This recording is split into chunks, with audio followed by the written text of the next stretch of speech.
নমস্কাৰ, মই বিতুল দেউৰী। মই আপোনালোকক মোৰ অন্য এটা ক্লাছলৈ সকলোকে স্বাগতম জনাইছোঁ। আজি মই এই ক্লাছটোত আগন্তুক ADRE, আছাম পুলিচ, APR এই সকলোবোৰ কম্পিটিটিভ এক্সামৰ বাবে প্ৰয়োজনীয় 10টা গুৰুত্বপূৰ্ণ সাধাৰণ জ্ঞানৰ প্ৰশ্নৰ বিষয়ে আলোচনা কৰিম।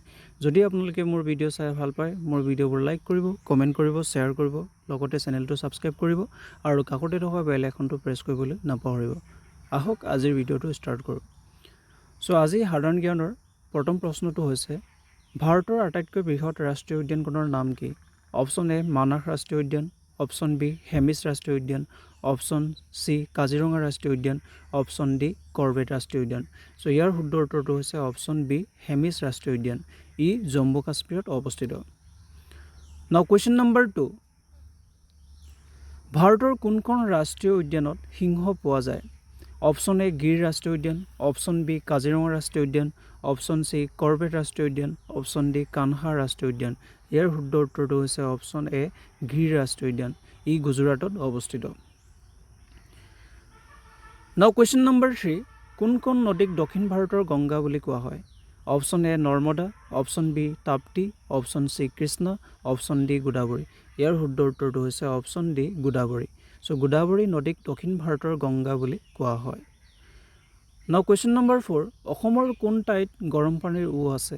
অপশ্যন এ গোলাঘাটৰ নামবৰ হাবিত, অপশ্যন বি নগাঁৱৰ চাপানলাত, অপশ্যন চি ওদালগুৰিৰ বেৰগাঁৱত, অপশ্যন ডি কাৰ্বি আংলঙৰ হামৰেণত।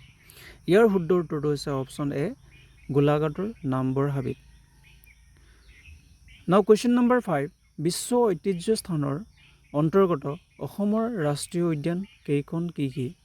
অপশ্যন এ কাজিৰঙা আৰু মানাহ ৰাষ্ট্ৰীয় উদ্যান, অপশ্যন বি কাজিৰঙা আৰু ওৰাং ৰাষ্ট্ৰীয় উদ্যান, অপশ্যন চি মানাহ আৰু নামেৰি ৰাষ্ট্ৰীয় উদ্যান, অপশ্যন ডি কাজিৰঙা আৰু ডিব্ৰু-চৈখোৱা ৰাষ্ট্ৰীয় উদ্যান। ইয়াৰ শুদ্ধ উত্তৰটো হৈছে অপশ্যন এ কাজিৰঙা আৰু মানাহ ৰাষ্ট্ৰীয় উদ্যান।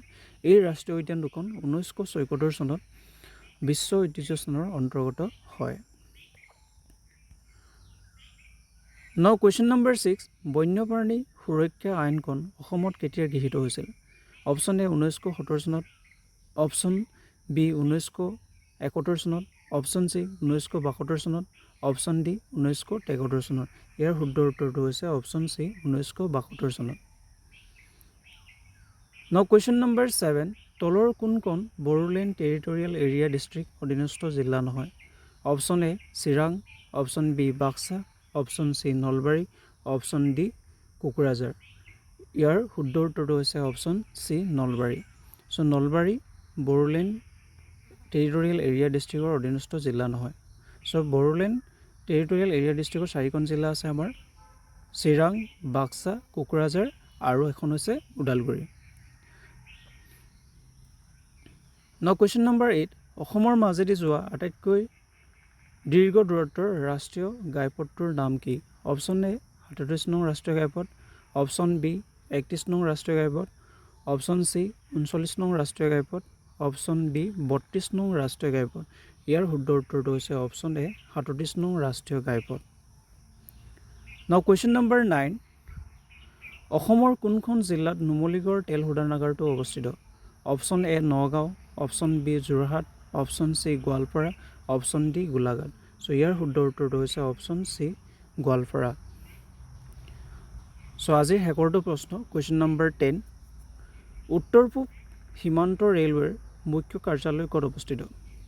অপশ্যন এ বঙাইগাঁৱত, অপশ্যন বি লামডিঙত, option C Dimapur, option D Maligaon. ইয়াৰ শুদ্ধ উত্তৰটো হৈছে অপশ্যন ডি মালিগাঁও। মালিগাঁৱত উত্তৰ পূব সীমান্ত ৰেলৱেৰ মুখ্য কাৰ্যালয় অৱস্থিত। আজি সাধাৰণ জ্ঞানৰ প্ৰশ্ন ইমানেই আছিলে। এই গোটেইবোৰ প্ৰশ্ন আমাৰ বাবে খুবেই ইম্পৰ্টেণ্ট। আজিলৈ ইমানেই। ধন্যবাদ।